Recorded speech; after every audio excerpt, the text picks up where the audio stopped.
Saudi আরবের মক্কা অঞ্চলের আল লাইথ উপকূলে অবৈধভাবে মাছ ধরার অভিযোগে ৬ বাংলাদেশি প্রবাসীকে গ্রেপ্তার করেছে দেশটির সীমান্তরক্ষী বাহিনীর কোস্টাল টহল দল। কোনো ধরনের বৈধ অনুমতি ছাড়া এবং সম্পূর্ণ নিষিদ্ধ সরঞ্জাম ব্যবহার করে মাছ ধরার কারণে তাদের বিরুদ্ধে এই ব্যবস্থা নেওয়া হয়েছে। বৃহস্পতিবার সৌদি আরবের স্থানীয় সংবাদ মাধ্যম সৌদি গ্যাজেটের এক প্রতিবেদনে এই তথ্য নিশ্চিত করা হয়েছে।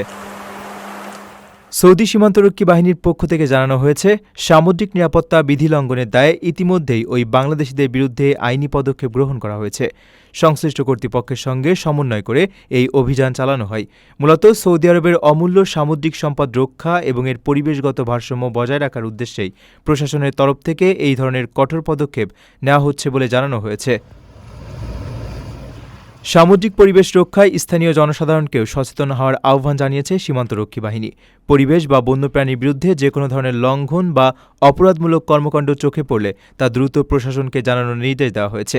মক্কা, মদিনা, রিয়াদ এবং পূর্বাঞ্চলীয় প্রদেশের বাসিন্দাদের 911 এবং অন্যান্য অঞ্চলের বাসিন্দাদের 994 নম্বরে কল করে অভিযোগ জানাতে বলা হয়েছে। এই সংক্রান্ত যে কোনো অভিযোগ অত্যন্ত গোপনীয়তার সঙ্গে বিবেচনা করা হবে বলেও আশ্বস্ত করেছে কর্তৃপক্ষ। প্রবাসীদের জন্য নির্মাণ হচ্ছে দেশের প্রথম স্মার্ট সিটি, যেখানে থাকছে স্কুল, মসজিদ, হাসপাতাল, সুইমিং পুল, হেলিপ্যাড, পাঠাগার, জিম, সুপারমার্কেট, শিশু পার্ক সহ সকল নাগরিক সুবিধা।